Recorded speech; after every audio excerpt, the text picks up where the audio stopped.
Hi, welcome to Ask the Lawyer. I'm your host, Patty Grabow. The IRS. Are you having problems paying your unpaid taxes and don't know where to turn for advice? You need to contact someone knowledgeable about IRS tax problem resolutions. Joining us today is James Tamke, attorney and counselor at law, to address this issue when we come back on Ask the Lawyer. Welcome to this edition of Ask the Lawyer. Ask the Lawyer is informative and exciting. Ask the Lawyer interviews authors, speakers, and entrepreneurs in all areas of business, so you become a much more informed consumer. Welcome back. I'm your host, Patty Grabow. Joining us today is James K. Tamke, attorney and founder of the law office of James K. Tamke, PC. Attorney Tamke has experience working with the IRS, empowering taxpayers by helping them to confront unpaid taxes, federal tax liens, and levies on their assets. He earned his BBA in accounting, graduating from the University of Notre Dame, and received his JD from Glendale University College of Law.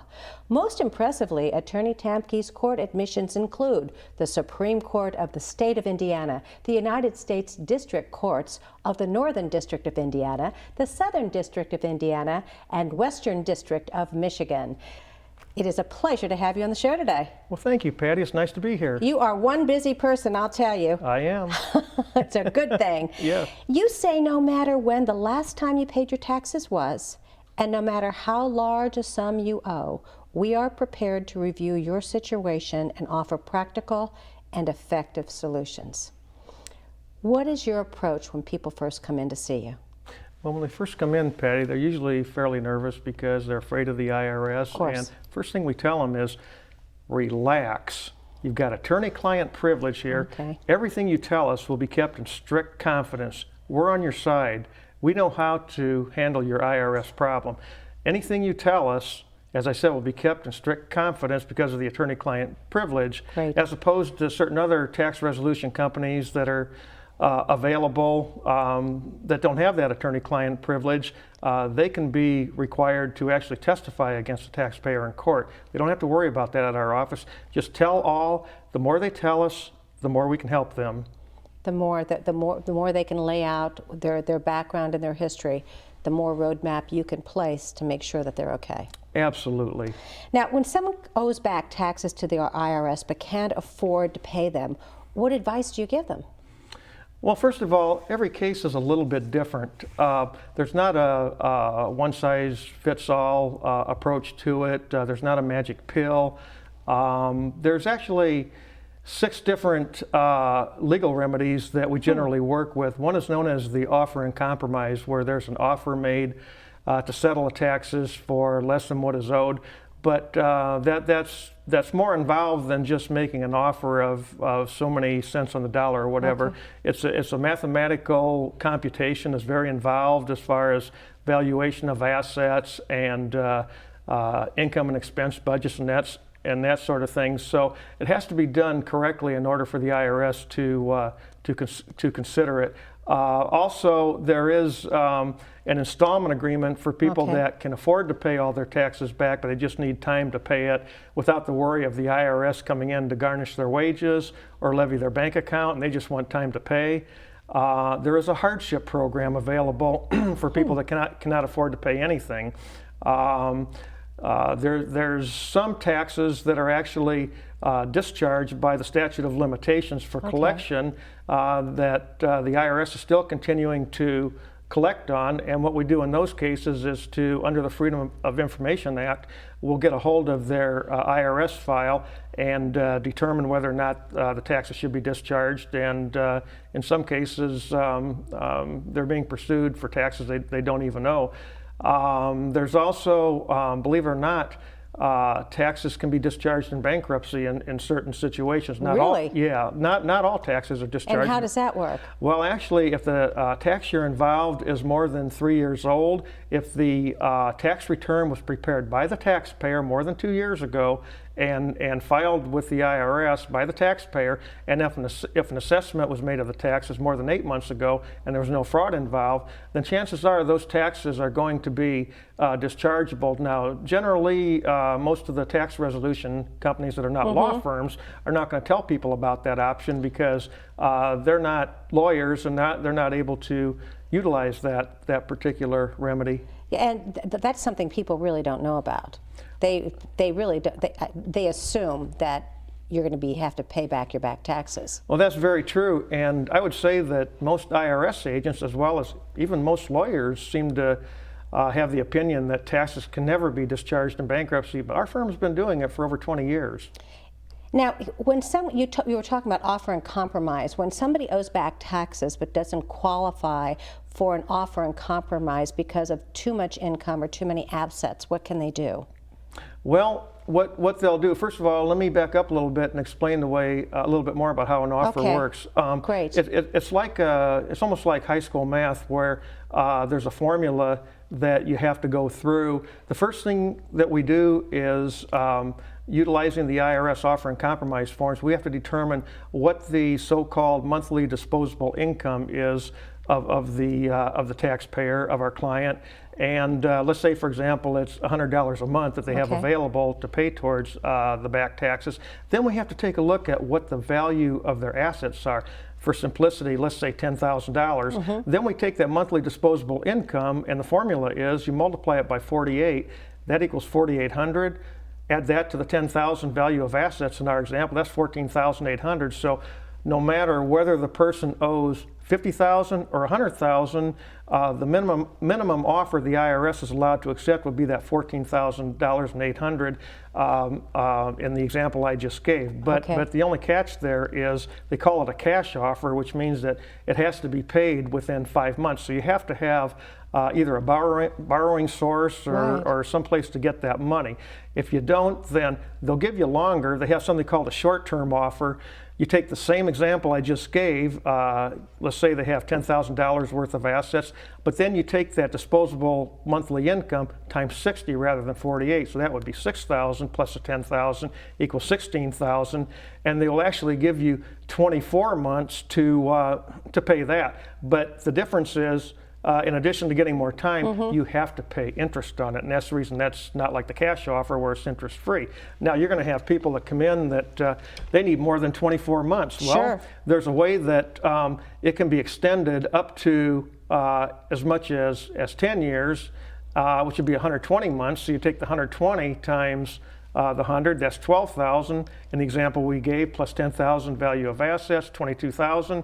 And then you would have up to 10 years to pay it. Now, I vastly oversimplified. Believe me, there's a lot. Sure. There's a lot more to it. But even there's people that don't have the money to pay any of those, or I should say that they don't qualify for any of those because they have too many assets and they have too much disposable income. Then they have to go in and request what's known as an installment agreement. And if I could, I'll explain a little bit the way that works. Sure, I'd love to hear about it. You're being a CPA as well as an attorney certainly aids in your ability to understand all that and to make plans for people. Please go ahead. Yes, and it all comes down to numbers. So you have to have the numbers right. So having the background in accounting certainly helps. So let's say we do the computations. They want to do an offer and compromise. They just got too many assets. They got too much disposable income. And it turns out they can actually afford to pay all the taxes back. Then we have to be looking at what's known as an installment agreement. But it's not all that simple. There's about 3 or 4 different kinds of installment agreements. The first one is called a short-term installment agreement. If the and what's that? Or I should say, let me back up. I'm sorry. A guaranteed installment. A guaranteed installment agreement. What that means is if the taxpayer owes less than $10,000 and based upon their disposable income, they can afford to pay it off within 3 years or 36 months, then it's guaranteed. All we have to do is fill out a form 9465 and it's guaranteed to be accepted. And the reason is because it's not worth the IRS's time and money to have a collection officer look into something if it's guaranteed. If it's guaranteed and it's going to be paid off within 3 years. Now, if there's more than $10,000 that's owed to the IRS, but less than $25,000, the next kind of installment agreement is known as a streamlined installment agreement. And they call it streamlined because it's not guaranteed, but the amount of information that needs to be supplied to the IRS to qualify is a lot less than the next one I'm going to talk about. So if you owe less than $25,000, they will give you up to 5 years to pay. If it can be paid off in 5 years, then they're probably going to allow you to do that. Now, we run into issues where if a person owes more than $25,000 and they don't qualify for an offer in compromise, then it's called a complex installment agreement, and that's where we have to submit all kinds of income and expense information and information on assets and debts, and that's where the numbers really come in, because once we do the complex installment agreement, they could actually wind up with a better deal than under a guaranteed or a streamlined, but we really have to be capable of crunching those numbers down to the lowest legal amount to pay. Now, how do you, is there one group of people that falls into one category more than another, of the guaranteed or the streamlined or the complex? Is there one particular group at this time in our economic picture of what's going on? Yeah, I would say the folks that maybe they start a business, they've lost their job, they start a business, they're not real savvy on how to pay the taxes, so they've paid taxes all their life, and all of a sudden they realize that they had other expenses to pay, and then they wind up owing maybe $7,000 or $8,000. They come in and they'll say, "I've always paid my taxes. I just got this bill. What do I do?" Well, in order to qualify for a guaranteed installment agreement, you can't have had any other tax issues similar to that, within the last 5 years. So they're going to qualify. Now, there's also, go ahead. No, that's fine. Go ahead. What I was going to say, Patty, is there's also the other type of person where, let's say they're in a certain occupation like construction, for example, where they work as an independent contractor, and which taxes is a lot of people. Yeah, a lot of good people are in that category, but they're good at what they do. They're excellent at their craft. They know how to build houses and so forth, but they're not really concentrated in the areas of how to run a business and how to pay taxes. So what'll happen is they'll fall behind 1 year, and then they'll owe a certain amount of taxes, and they're just scared, and so they don't file their tax return, and then they'll wait till the next year they don't file a tax return. They'll come in with like 5 or 10 years, and then they owe over $25,000. They're going to have to file all their tax returns, and then we're going to have to do a complex installment agreement, and it's very important that they come to somebody that really knows how to crunch those numbers. Absolutely. Hold your thoughts. We'll be right back with more from attorney James Tamke.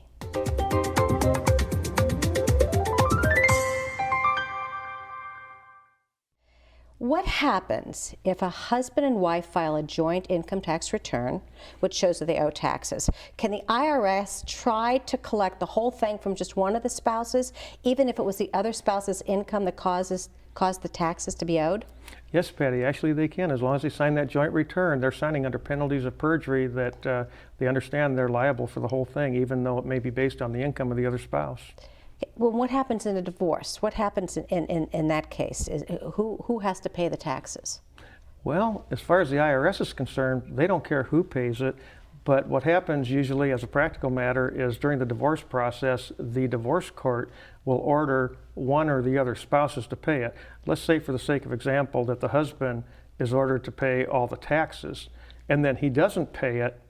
The IRS will pursue the wife, the ex-wife, for that money, and then she's going to go to the IRS and say, "I've got a divorce decree that says that I don't have to pay it." IRS is going to say, "We don't care what that divorce decree says," and that's based on what we call the supremacy clause of the Constitution that says whenever there's a federal law and a state law and they conflict, the federal law will always prevail. And so the only right that she's going to have in that example like I just gave you is to go back into the divorce court and sue her husband, for her ex-husband, for contempt of the divorce court order. As far as the IRS is concerned, they're going to go ahead and collect it from her if he doesn't pay it.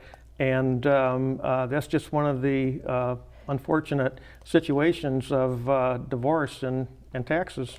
And it's better for people to come to you sooner than later, obviously. Yes, absolutely. And I would certainly have advised her not even to sign that joint return if it was based on the husband's income. Of course, people don't plan on getting divorces, No. but you know, things do happen, Things and do happen. you have to protect yourself. Now, what do people seem to fear the most when they owe back taxes to the IRS?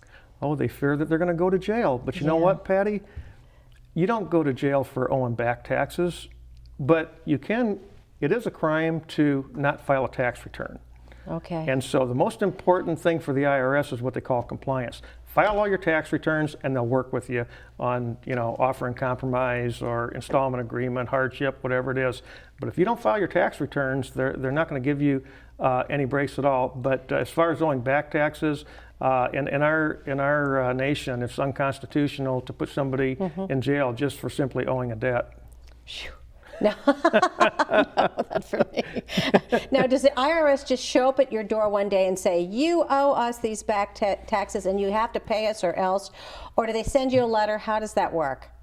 Generally, they don't show up at your house or your place of employment, although some revenue agents from the IRS are more aggressive than others. So some have a tendency to, based on their egos, I guess, just to show up at one's door sometime and say that you owe taxes, we need to talk about it. They flash the badge, and the good news about that is you're not required to let them in, but people don't know that if they don't have adequate representation. But if that ever happens to anybody, what they really need to do is tell the agent that, first of all, be very polite to them, but just tell them that rather than let them in, they would prefer to speak with an attorney and then give us a call, and we can contact the IRS on their behalf. They don't even have to speak to them. Now, I should clarify that if they show up at the person's place of employment, the law says that they are allowed to come into a public place. So they can come into the place where they work as long as they don't go into the private part of it, but where the public comes in,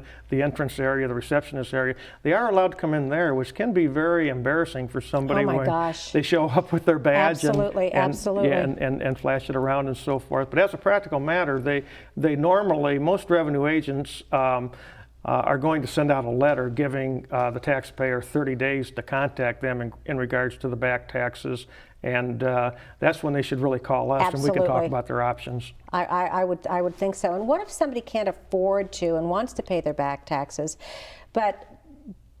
and they don't want to pay all the penalties and the interest the IRS is charging them? What can they do? Are you talking about if they can afford to pay the taxes? Right. Okay, that happens a lot, where people will come into our office and they'll say, Mr. Tamke, I know I owe these taxes and I don't mind paying the taxes, but it's the expletive penalties and interest that I just don't think is fair for me to pay. Okay, the way that works is that interest has to be paid unless the tax goes away. Once, if the taxes are dischargeable, the interest will be dischargeable. But penalties, it doesn't matter whether or not the taxes are going to go away or not. If the taxes go away, of course, you don't owe the penalties. But let's say the person acknowledges that they owe the taxes and they want to get the penalties removed. There is a way to do that. There's no specific IRS form to fill out, but it's just done simply by, or I shouldn't say simply, but you write a letter and try to establish what's known as reasonable cause for why the taxes weren't paid on time. And the IRS has a lot of discretion in that area. You really have nothing to lose by trying, but reasonable cause, generally they're looking for such life events as death in the family, serious illness. But I should mention, you have to relate that unfortunate event to the actual tax year that you owe the back taxes, and then they'll consider it. They can abate all the penalties or half the penalties or 75% or 25%, but again, you have absolutely nothing to lose by trying. Well, I'll tell you, that's something that we, like I said before, this is something that we, the John Q. public, would not ordinarily know.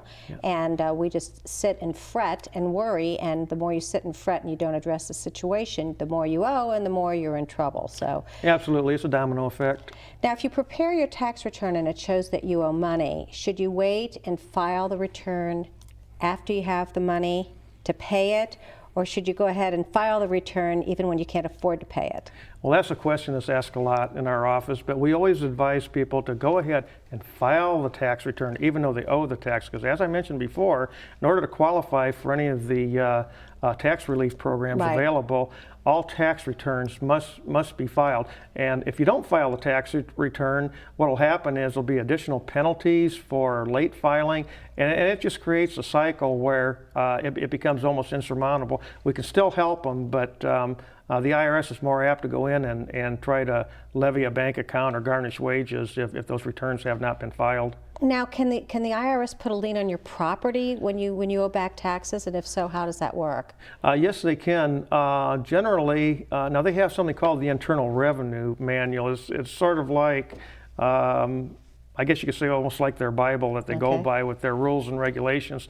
If the taxpayer owes more than $10,000 of back taxes, they're supposed to file what's known as a notice of federal tax lien with the county recorder. In my county, it would be St. Joseph County. What that is, that's notice to the world that the taxes are owed. And as a practical matter, if the person were to go sell their house while that tax lien is on file, what would happen is, let's say $10,000 of taxes were owed, and there was $20,000 of equity in the property, the IRS would keep $10,000, and then instead of all $20,000 going to the taxpayer on the sale, half of it would go to the IRS. Now, is there any way to get that lien removed?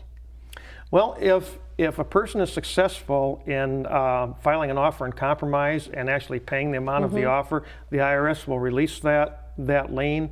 If somebody wants to sell their house, the lien will be taken off. Let's say, in the example I just gave, let's say somebody only had $5,000 of equity, and they wanted to sell the house to somebody. They can't afford their mortgage anymore. What would happen is the IRS would take the lien off the house, but they would also take all the money. But the lien would still apply to any what we call after acquired property that they would acquire.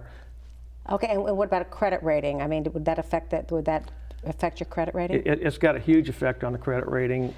Credit bureaus will pick up the tax lien, and but the thing about it is they find the tax lien, but there's some fine print on the notice of federal tax lien that it says that it will automatically be released, self-releasing in 10 years. They don't seem to find that. So what will happen is after 10 years, when the lien is expired generally, it still shows up on the credit report. So in that particular situation, if somebody were to come to our office and we noticed that the lien was more than 10 years old, we would go get a copy of it, and then we would actually go to the IRS and request what's known as a certificate of release of tax lien, even though legally it's released. Nobody knows it. And so we want to get that certificate and go file it with the county recorder. It cancels out the lien. And then we'll also send a copy of that to the 3 credit reporting agencies so that it gets off the credit report. Fantastic. Stay tuned, as Ask the Lawyer will be right back.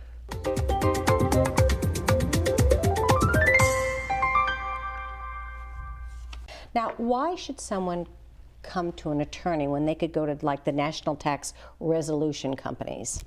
Well, there are a lot of national tax resolution companies out there that are not law firms, and one of the main reasons they should talk to a tax attorney first is because of what we call attorney-client privilege. Right. What that means is that when someone comes to see us, everything they tell us is held in strict confidence by law.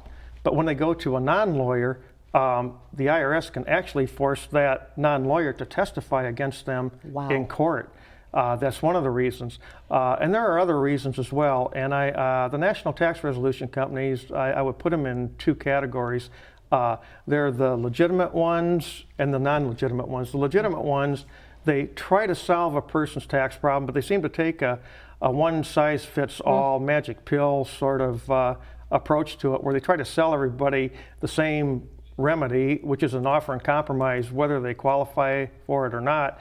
And then there's the other type, which is not real legitimate. They take people's money and they basically don't do anything for them, and they wind up getting levied. Now, when I mentioned the magic pill approach that they take, we had a guy come into our office not too long ago, And he actually wanted us to sue one of these companies. He had heard we were a tax attorney. He thought that meant that we sue tax resolution companies. And I explained to him, no, we don't sue them. You need to go see a personal injury lawyer, because he felt that they were negligent and so forth. But I said, what did they do, and how much did you pay them? He said, well, I paid them $10,000. I said, for what? He said, well, they did an offer in compromise. I said, and then what happened? He said, well, then it got rejected. And he said, they made me do most of the work. I said, well, let me take a look at it. And I said, well, it says here that you offered them $5,000 to be payable at $1,000 a month.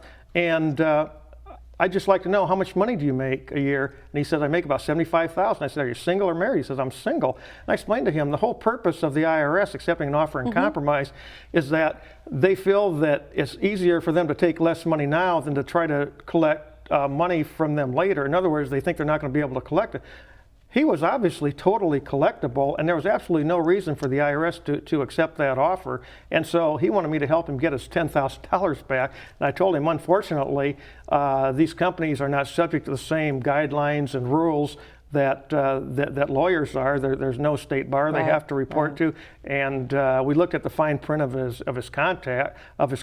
Basically said that all they had to do was make an effort. And I told him if he wanted to sue him, that was fine. But they would probably just hire, believe it or not, some type of a defense law firm to defend them. So come to us first. It's not going to cost us anything. And for that particular situation, he wouldn't have paid us anywhere near $10,000. So we're finding that our fees are actually more reasonable, and we can do more for the client than even the legitimate tax resolution companies. For example, bankruptcy, if they're not a lawyer, they can't get taxes discharged in bankruptcy. We do it a lot. And that's it for this edition of Ask the Lawyer. I'm Patty Grabeau. We thank you for choosing us as your go-to resource for information concerning only the most innovative topics today.